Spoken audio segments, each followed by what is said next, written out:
South Sudan एक नया देश है, लेकिन यह दुखों से भरा है।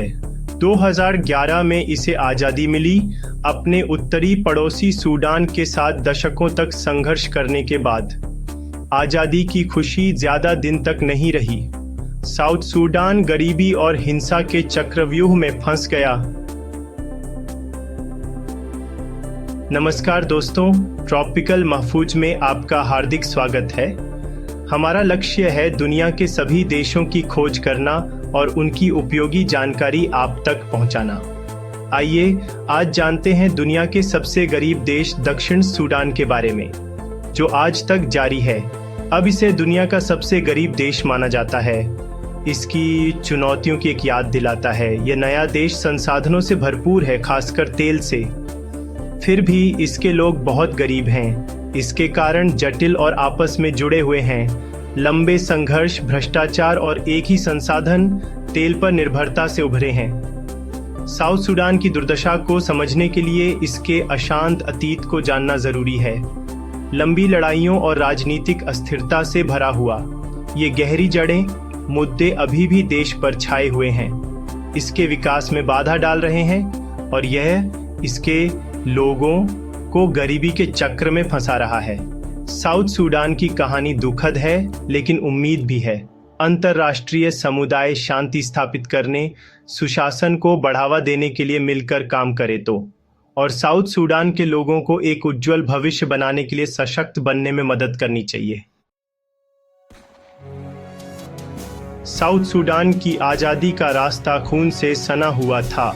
दशकों तक सूडान से आज़ादी के लिए उसने लड़ाई लड़ी, 2 लंबे और क्रूर गृहयुद्ध झेले। पहला युद्ध 1955 से 1972 तक स्वायत्तता और धार्मिक व सांस्कृतिक उत्पीड़न को खत्म करने के लिए था। दूसरा युद्ध 1983 से 2005 तक और भी विनाशकारी था। इसमें लाखों लोगों की जान गई और अनगिनत लोग बेघर हो गए। आखिरकार 2005 में एक शांति समझौते पर हस्ताक्षर किए गए, जिससे साउथ सूडान को स्वायत्तता मिली और एक स्वतंत्रता जनमत संग्रह का रास्ता साफ हुआ। 2011 में साउथ सूडान के लोगों ने भारी बहुमत से आज़ादी के लिए वोट दिया। यह बहुत बड़ी उम्मीद और खुशी का पल था। आखिरकार वे खुद पर राज करने और अपना खुद का राष्ट्र बनाने के लिए स्वतंत्र थे। हालांकि संघर्ष की विरासत ने नए देश पर एक लंबी परछाई डाली। दशकों की लड़ाई ने साउथ सूडान को गहराई से विभाजित कर दिया था। इसे कमज़ोर संस्थानों और हिंसा की संस्कृति के साथ छोड़ दिया था। आगे की चुनौतियां बहुत बड़ी थीं और नई सरकार उनसे निपटने के लिए तैयार नहीं थी। भ्रष्टाचार एक बीमारी है जिसने साउथ सूडान को तबाह कर दिया है। इसकी गरीबी और अस्थिरता को बढ़ा रहा है। यह देश दुनिया के सबसे भ्रष्ट देशों में से एक है, व्यापक घूसखोरी, गबन और जवाबदेही की कमी के साथ। दंडहीनता की इस संस्कृति ने सरकार में विश्वास को कम कर दिया है और विकास के प्रयासों में बाधा उत्पन्न की है। स्वास्थ्य सेवा, शिक्षा और बुनियादी ढांचे जैसी आवश्यक सेवाओं के लिए दिया गया पैसा अक्सर निजी जेबों में चला जाता है, जिससे लोगों को मूलभूत आवश्यकताओं से वंचित रहना पड़ता है। पारदर्शिता और जवाबदेही की कमी ने विदेशी निवेश को भी हतोत्साहित किया है, जिससे आर्थिक विकास में और बाधा आ रही है। व्यवसायों को आकर्षित करने और रोजगार पैदा करने के बजाय साउथ सूडान इस बात का उदाहरण बन गया है कि कैसे भ्रष्टाचार किसी देश को तबाह कर सकता है, चाहे वह कितना भी संसाधन संपन्न क्यों न हो। भ्रष्टाचार के खिलाफ लड़ाई सिर्फ एक नैतिक लड़ाई नहीं है, यह अस्तित्व की लड़ाई है। अगर साउथ सूडान इतने लंबे समय से देश को जकड़े हुए गरीबी और हिंसा के चक्र से मुक्त होना चाहता है, तो उसे इस मुद्दे का सीधा सामना करना होगा। तेल वरदान भी अभिशाप भी। साउथ सूडान में तेल का बहुत भंडार है, जिससे उसकी आमदनी का बड़ा हिस्सा आता है, लेकिन यही कीमती संसाधन झगड़े और अस्थिरता का कारण भी बन गया है। तेल के कुएं जंग का मैदान बन गए हैं, जहां अलग अलग गुट ताकत और दौलत के लिए लड़ते हैं। तेल पर निर्भरता ने साउथ सूडान को दुनिया भर में तेल की कीमतों के उतार चढ़ाव के प्रति संवेदनशील बना दिया है। जब कीमतें गिरती हैं, जैसा कि हाल के सालों में हुआ है, तो अर्थव्यवस्था को नुकसान होता है, जिससे बजट में कमी आती है और ज़रूरी सेवाएं कम हो जाती। इसके अलावा तेल उद्योग भ्रष्टाचार और कुप्रबंधन से ग्रस्त है। अक्सर ठेके संदिग्ध तरीकों से दिए जाते हैं और आमदनी का हमेशा पारदर्शी हिसाब नहीं होता। जवाबदेही की इस कमी ने लोगों के गुस्से और सरकार के प्रति अविश्वास को बढ़ावा दिया है। इस चक्र से बाहर निकलने के लिए साउथ सूडान को अपनी अर्थव्यवस्था को विविधतापूर्ण बनाना होगा और कृषि, पर्यटन और विनिर्माण जैसे अन्य क्षेत्रों में निवेश करना होगा। उसे यह भी सुनिश्चित करना होगा कि तेल से होने वाली आय का जिम्मेदारी से और पारदर्शी तरीके से सभी नागरिकों के लाभ के लिए उपयोग किया जाए, न कि केवल कुछ चुनिंदा लोगों के लिए। एक देशबंदी बना हुआ है झगड़े का असर इंसानों पर। दक्षिण सूडान में चल रहे झगड़े का लोगों पर बहुत बुरा असर पड़ा है। लाखों लोग अपने घरों से बेघर हो गए हैं और देश के अंदर भरे हुए और गंदे शिविरों में रहने या पड़ोसी देशों में भागने को मजबूर हैं। हिंसा ने खेती और व्यापार को रोक दिया है, जिसके वजह से भूखमरी और कुपोषण फैल गया है। बच्चे खासकर गंभीर खतरे में हैं। कई बच्चे सही खाना और स्वास्थ्य सेवा न मिलने के कारण विकास की कमी और स्वास्थ्य समस्याओं से जूझ रहे हैं। इस झगड़े ने शिक्षा को भी प्रभावित किया है। स्कूल तबाह या बंद हो गए हैं और कई बच्चों ने कई साल की पढ़ाई खो दी है।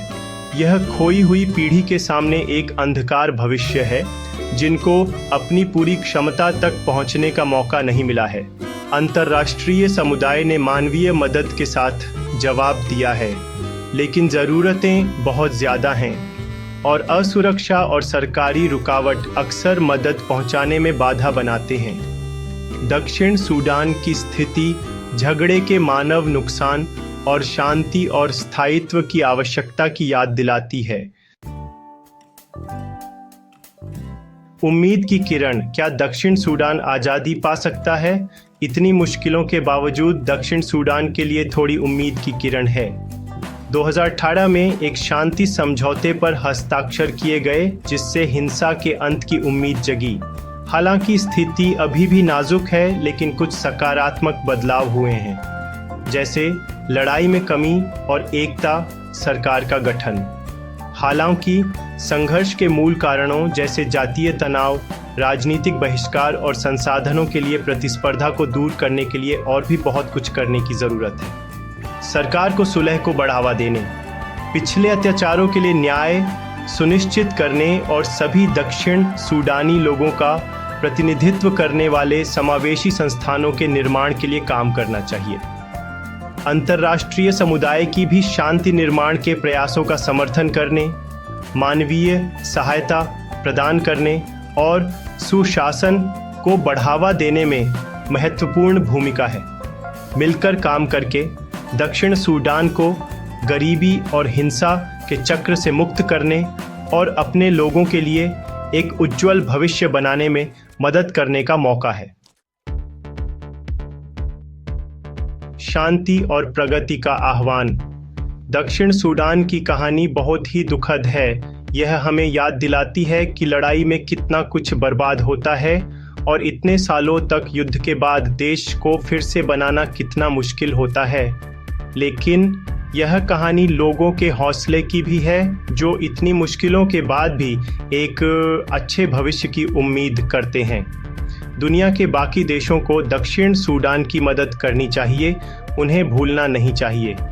हमें ज़रूरतमंद लोगों को मदद पहुंचाते रहना चाहिए और शांति के लिए कोशिशों में उनका साथ देना चाहिए। हमें दक्षिण सूडान के नेताओं को उनके कामों के लिए जिम्मेदार ठहराना चाहिए और उनसे कहना चाहिए कि वे अपने फ़ायदे से पहले अपने लोगों की ज़रूरतों को देखें। दक्षिण सूडान ही नहीं, दुनिया के सभी लोगों को शांति और इज्जत से जीने का हक है। सभी बच्चों को भी पढ़ने लिखने और आगे बढ़ने का हक है।